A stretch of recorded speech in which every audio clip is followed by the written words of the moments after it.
13 mai. Une sagesse pour aujourd'hui. Paroles fausses.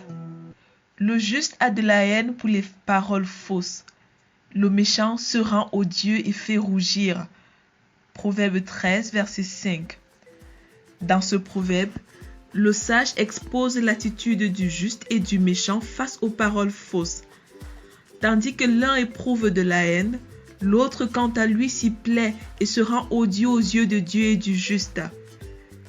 Les paroles fausses, ce sont des paroles qui sont opposées à la vérité, ce sont des mensonges.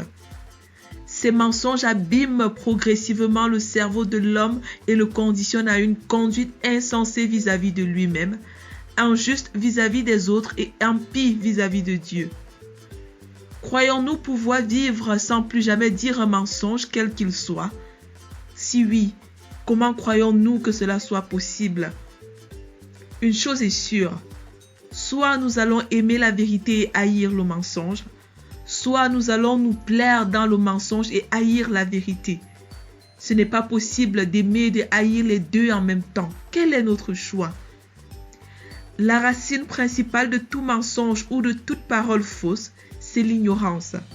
L'ignorance de Dieu, l'ignorance de notre identité, l'ignorance de l'identité de l'autre, l'ignorance de notre véritable besoin.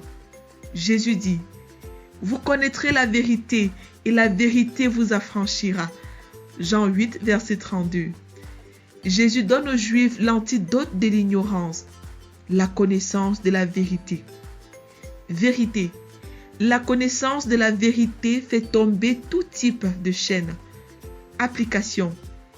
Examinez ce que je crois et tout ce que je fais à la lumière de la parole de Dieu. Renoncez à toute croyance et pratique qui n'ait rien à voir avec la parole de Dieu. Recherchez les vérités de la parole de Dieu et y croire fermement. Mise en garde. Vous avez pour père le diable et vous voulez accomplir les désirs de votre père. Il est menteur et père du mensonge. Jean 8, verset 44. Prions ensemble. Seigneur Jésus, mets en moi une profonde haine du mensonge et un profond amour de la vérité, afin que je puisse t'aimer et aimer mon prochain dans l'amour et dans la vérité. Lecture pour aujourd'hui. Psaume 61 à 65, Proverbe 13, 2 Chroniques 31 à 33.